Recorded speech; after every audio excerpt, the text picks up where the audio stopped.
All right, today we're going to talk about how to integrate advanced trig integrals. Before we get that, I want to do a couple examples with you of things you know how to integrate already. If I wanted to integrate sine x times cosine cubed x dx, well, this is really just a u substitution integral. If I let u equal cosine x, and I'm choosing that because I can see that I have a function and its derivative as I'm always looking for, then du is equal to negative sine x dx. So in for sine x dx, I need a negative there and a negative there to make it negative sine x dx, which is du. So I have my negative on the outside. U is now going to be cosine x, so u cubed, and I boil it down to a power rule, which you know how to integrate this. This would be negative 1/4 u to the 4th plus c, and our u was cosine of x. All right, you did that last year. That's nothing new there. Let's look at some examples of where you're trying to make it look like that. And here is one example. And before we get started, let me remind you of a couple identities that are going to come up. The Pythagorean identity is a very important identity for these kind of problems, so you need to know that.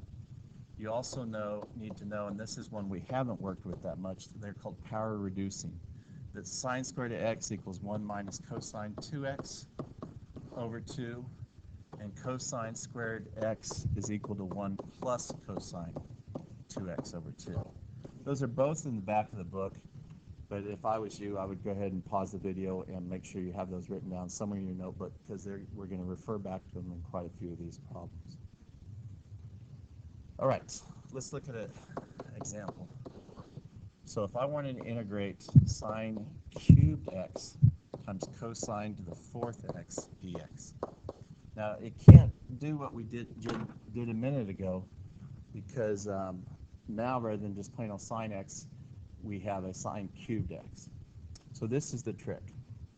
You look for the trig integral that is the trig function that has a odd power, because what I want to do is convert it to cosines using the Pythagorean identity, but I want to save one of the functions back for the derivative. So what basically I'm going to do is rewrite that sine cubed as sine squared x times sine x times cosine to the 4th x dx. And by doing that, I'm going to take this sine squared, and I'm going to remember that Pythagorean identity, which tells me that sine squared x is equal to 1 minus cosine squared x. And I'm going to plug that in for my sine squared. I'm going to leave that sine x. Now, I'm going to come back to it here in a minute. I'm going to write cosine to the 4th x. Now I'm just going to write this sine x over here, sine x dx. Now I'm actually ready to do the kind of u substitution we did in the previous example. If I now let u equals cosine x, then du is going to be negative sine x dx. So basically, I have 1 minus u squared times u to the 4th, and sine x dx, if I had a negative here, so I'm going to put a negative and a negative, is now my du. Distribute that u to the 4th through, I get u to the 4th minus u to the 6th du. I'm going to stop there because it's just simply a power rule. You know how to integrate that and substitute your cosine back in for u when you're done. But that's a trick in how to use a substitution and use a trig identity to make this something you know how to integrate. So remember, again, you're looking for the odd function. Okay, let's look at another example. Let's look at what happens when I consider sine cubed x times cosine to the 4th x dx. Now the only difference here is now the sine is the one that's the odd integral. I'm sorry, we just did that. Yeah, that's the previous example. All right, so let me erase that, and we're going to go to the next example. This is my example 3.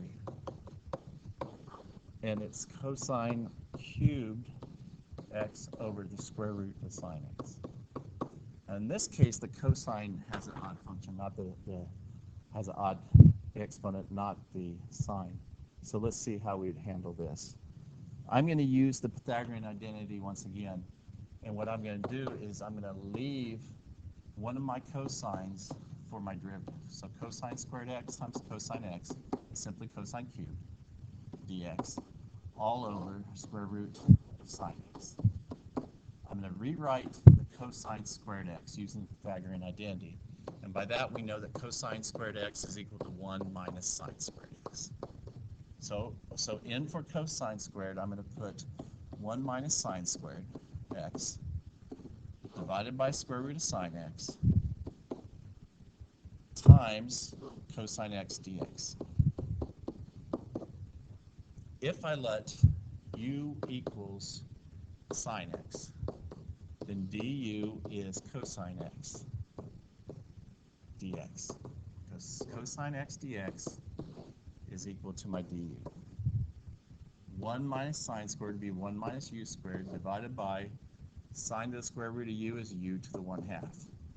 Dividing both these by u to the 1/2 makes this u to the negative 1/2 minus u to the 3/2 du. Once again, we're down to just a power rule. You can integrate that and substitute back in. All right, let's look at another example. What happens when we have cosine squared x dx? You notice we're in trouble. This is kind of the one that we ran into the quiz the other day. We're in trouble because we don't have sine x anywhere, which is the derivative. And we can't even break it up in that way because there's nothing to leave behind. So this is where we're going to use a power reducing identity. Cosine squared x is equal to 1 plus cosine of 2x over 2. And all I'm simply going to do is put in for cosine squared x then 1 plus cosine 2x over 2 dx, which is the integral of 1/2 plus the integral of 1/2 cosine 2x dx. And if I let u equals 2x now, du is 2 dx. I need a 2 dx here, so if I bring it 2 there, I have to multiply out here by 1/2. And now what I have is the integral of 1/2 is 1/2 x plus 1/4. This is now du, integral of cosine u du, which is 1/2 x plus 1/4. The integral of cosine is sine of u plus c, where my u was 2x. All right, if you want to see, sometimes you're going to have to use that power reducing twice. There is an example in the book of cosine squared to the 4th.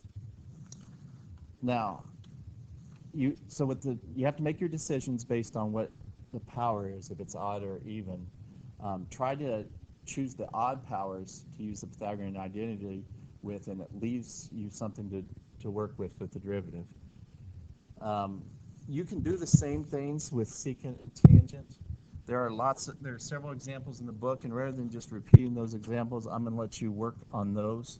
But this is what you're going to need to know. You need to know that 1 plus tangent squared x is equal to secant squared x. And if you know that identity, then you can also do the secant and tangent. If you look in this section, we're doing, I think it's 7.3, that you'll see there's some gray boxes in there that gives you some advice. So if you'll take a minute to go ahead and open your books to that and look through those examples. Some of them I'll work for you. Some of them you can see how you'd work through it, and look at the advice they give you, and then do the posted homework. All right, I'll be around if anybody has any questions. I know this is the first time you've seen this. Don't panic about it.